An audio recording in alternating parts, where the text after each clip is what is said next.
गजाननं भूतगणासेवितं कपितजम्बूफलसारभक्षितं उमासुतं शोकविनाशकारणं नमा विघ्नेश्वरपादपङ्कजं गुरवे सर्वलोकानां विषयपूर्वज्ञां निधे सर्वविद्यानां दक्षिणामूर्ते नमः। वागर्धाविव संवृक्तौ वागर्धौ प्रतिपत्तये जगतौ पितरौ वन्दे पार्वती परमेश्वरं श्री शंभुलिंगेश्वर देवताभ्यो नमः। ఓం నమ శివాయ. పరమేశ్వర స్వరూపమైనటువంటి సభకు నమస్కారం చేస్తూ ఇక మనకి ఈ మధ్య కాలంలో ఎక్కువగా ఉండే రోగం ఏమంటే డబ్బు సంపాదించడం. అది రోగమని చెప్పుకోకూడదు, అదే ఒకప్పటి వరకు అవసరమే కానీ అవసరాన్ని మీరిన తర్వాత అది రోగంగానే మారుతుంది. ఎలాగంటే ఒక మంచి పద్యాన్ని రాస్తారు. అది ఎలా వస్తుందంటే, తల్లి గర్భము నుండి ధనము తేడెడబ్బడు వెళ్ళిపోయిడి నాడి వెంట రాదు, లక్షాధికారైన లవణమన్నమే కానీ మెరుగు బంగారము మింగబోడు, విత్తమార్జన చేసి విర్రి వీగుట కానీ దాన ధర్మం లేక దాచి దాచి తుదకు దొంగలకిత్తురో దొరలకవును, తేనె జుంటీదా తిరువరులకు భూషణ వికాస శ్రీ ధర్మపుర నివాస దుష్ట సంహార నరసింహ దురిత దూర. ఇది మహానుభావులు రాశారు. ఎలా రాశారంటే, పుట్టేటప్పుడు ఎవడు ధనంతో రాడు, తల్లి గర్భం నుండి ధనం తేడేవాడు ఎవడికి రాదది. పోయే రోజు వాడు ఒక కాసును కూడా తీసుకెళ్ళలేడు. వాడు ఎంత పెద్ద షావుకారి అయినప్పటికీ వాడు తినేది ఉప్పు వేసిన అన్నాన్నే, అంటే అన్నాన్నే తింటాడు కానీ బంగారాన్ని ఎవడు తినబోడు. అలాగా డబ్బునంతా పోగు వేసి ఏ దానము ఏ ధర్మము చేయకుండా అలాగే దాచిపెట్టినాడు అనుకోండి. నేను ఇంతకుముందు ఒక ప్రవచనంలో చెప్పినట్టు, ఎప్పుడైతే డబ్బుని దాచుతామో డబ్బుకి 3 అవస్థల్లో, ఒకటి ఫస్ట్ది డబ్బుది భోగం, నువ్వు సంపాదించిన దాన్ని నువ్వు భోగించడం. రెండోది ముఖ్యమైనది దానం. యాక్చువల్గా నంబర్ 1 అంటే దానం. నువ్వు సంపాదించిన దాంట్లో ఒకరికి దానం ఇచ్చేది చాలా ఉత్తమమైన ధనం. దాని తర్వాత నువ్వు సంపాదించిన దాన్ని నువ్వే ఖర్చు చేయడం, అది భోగం. అది మధ్యమైనది, అది పెద్ద ఉత్తమమైనది కాదు, అలా నీచమైనది కాదు. నీ కష్టంతో నువ్వు బతుకుతున్నావు కాబట్టి. ఇక మూడోది ఏమంటే, నువ్వు ధనాన్ని దానము చేయక నువ్వు భోగించక ఉంటే ఎవడో ఒకడు దాన్ని ఎత్తుకుపోతాడని చెప్పాను. అలాగే ఈ విత్తమార్జన చేసి విర్ర వీగుటే కానీ దాన ధర్మము లేక దాచి దాచి తుదకు దొంగలకిత్తురో దొరలకవును, అంటే దారిలో పోయి దొంగలే ఎత్తుకుపోతారో లేదో పెద్ద పెద్ద రాజులు ట్యాక్స్ రూపేణ వాళ్లే తీసుకుంటారో తెలియదు.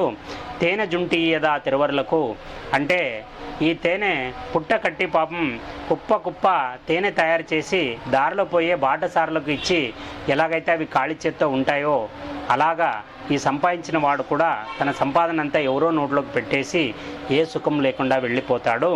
అలా కాకూడదు మన జీవితం అని చెప్పడానికి ఈ స్తోత్రం, ఈ పద్యం చాలా ముఖ్యమైనది. ఇక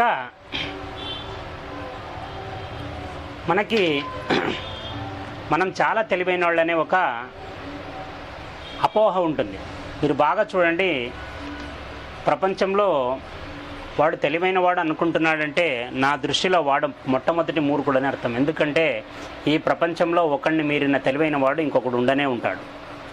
మనం 10% మనం ఉన్నామంటే 100% ఉండేవాడు ఒకడు ఉంటాడు. మనం ఎప్పుడు ఎదుటి వాళ్ళని తక్కువ అంచనా వేయకూడదు. ఇటువంటి ఒక పరిస్థితి ఎక్కడ వస్తుందంటే ఒక భక్తుడికి వస్తుంది. ఒక భక్తుడు ఒక పిసినారి భక్తుడు అని చెప్పొచ్చు. ఆయన ధర్మానికి ఏ ₹1 ఖర్చు చేసే వ్యక్తి కాదు. అటువంటి వ్యక్తిత్వం ఆయనకు లేదు. అతని భార్య పాపం మంచి భక్తురాలు. ఆమెకి దేవుడి మీద అపారమైన నమ్మకం, విశ్వాసం. ఒకసారి ఈయన వ్యాపార రీత్యా ఒక మనిషికి ఇచ్చిన ఒక 20 లక్షల రూపాయలు ఎప్పటికీ తిరిగి రావు. ఈయన రోజుకి ఆ డబ్బు గురించి ఆలోచన చేస్తూ ముందుగానే పిసినారే. ఆయన ₹1 ఎవరికి పెట్టేవాడు కాదు. అటువంటి వ్యక్తి 20 లక్షల రూపాయలు ఇంకొక వ్యక్తి దగ్గర ఇరుక్కుపోయి రోజు ఆయాసనం మీద ఆయన బాధపడుతూ ఉంటాడు.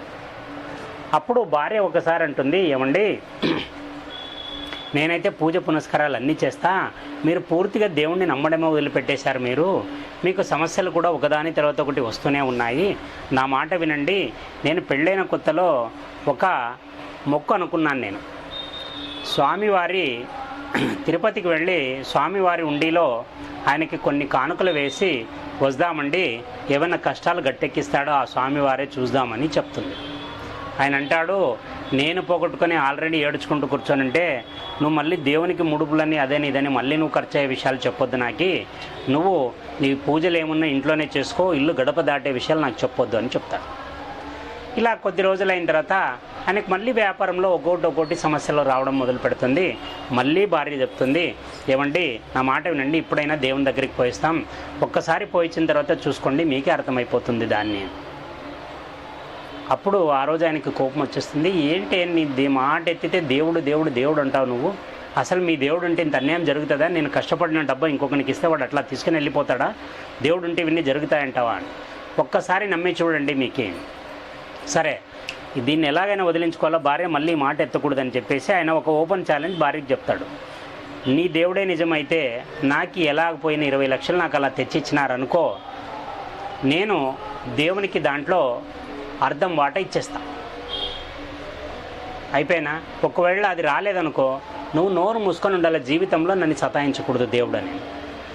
ఆమె కానిలేండి, నేను నమ్మిన దేవుడైతే నన్ను మోసం చేయడు, నీ తరపున నేను కోరుకుంటానని చెప్పేసి పాపం ఆమె దేవుని మీద విశేషమైన భక్తితో ఆమె మొక్కుకుంటుంది. నా భర్తకి కనుక డబ్బులు వస్తే సగం డబ్బులు వేస్తానని చెప్పినాడు స్వామి, మీరే మా ఆయనకి ఎలాగైనా డబ్బు వచ్చేలా చూడండి అని.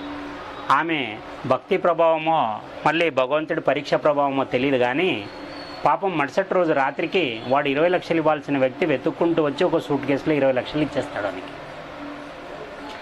ఇచ్చి, అయ్యా ఏదో నా టైం చెడిపోయి నేను ఊరిడిచి వచ్చాల్సింది, అక్కడికి పోయిన తర్వాత నేను బాగానే సంపాదించాను, కానీ నీ దగ్గర నుంచి తీసుకెళ్ళిన డబ్బుతోనే నేను పెట్టుబడి పెట్టి పెద్దోడయ్యాను, ఇప్పుడు అన్ని రకాలుగా నేను బాగున్నాను, మీ డబ్బులు మీకు తిరిగి ఇవ్వాలనిపించింది, ఏమనుకోద్దండి అని చెప్పేసి పాపం ఆయన ఒక సూట్ కేసులో 20 లక్షలు ఇచ్చేసి నమస్కారం చేసేసి వెళ్ళిపోతాడు. ఈయనకి నిజంగా ఆశ్చర్యమైపోతుంది, తన భార్య భయంకరమైన భక్తురాలు అనేది అప్పుడు కన్ఫర్మ్ అయిపోతుంది. రే ఏంద్రా ఇప్పటి వరకు రాలేంది, ఒక్కసారి భార్య కోరుకుంటానే 20 లక్షలు వచ్చేసింది రిటర్ను. అప్పుడు భార్య సంతోషంగా అంటది, ఏమండి ఇప్పుడైనా భగవంతుడిని నమ్ముతారా మీరు అనుకున్నదే తడువు 20 లక్షలు ఆయనగా వెతుక్కుంటూ వచ్చి ఇచ్చిపోయినాడు, మీరు కనీసం ప్రయత్నం కూడా చేయలేదు, చూడండి ఇది మా దేవుడి ప్రభావం. అవును నిజంగా నీ దేవుడు గొప్పవాడే అని చెప్పి అప్పుడు ఆమె ఇమ్మీడియట్గా ఒక ప్రశ్న ఇస్తుంది, మళ్ళీ ఎప్పుడు పోదామండి తిరుపతికి అంటుంది. ఆయనకి గుండెలో ముళ్ళు గుచ్చుకున్నంత పని అవుతుంది. ఇప్పుడు 20 లక్షల్లో ఎంత వేయాలా? సగం వేయాలా, 50% మళ్ళీ వాపస్ ఇవ్వాలా? ఇక్కడ ఆయనకి బాధ మొదలైపోతుంది.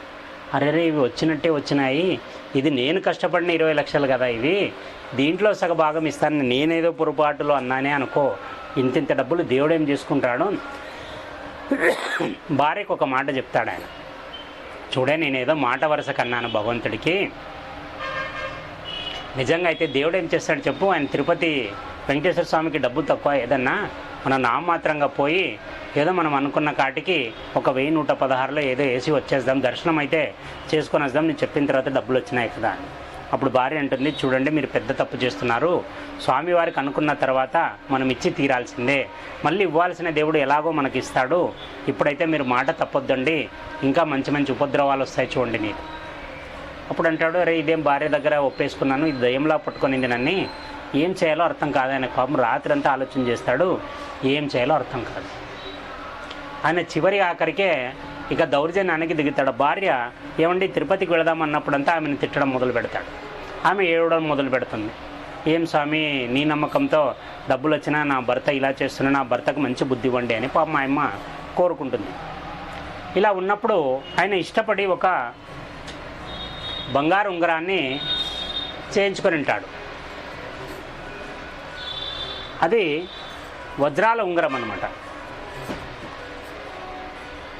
ఆ వజ్రాల ఉంగరం ఆయన చాలా ప్రేమతో చేయించుకొని ఉంటాడు.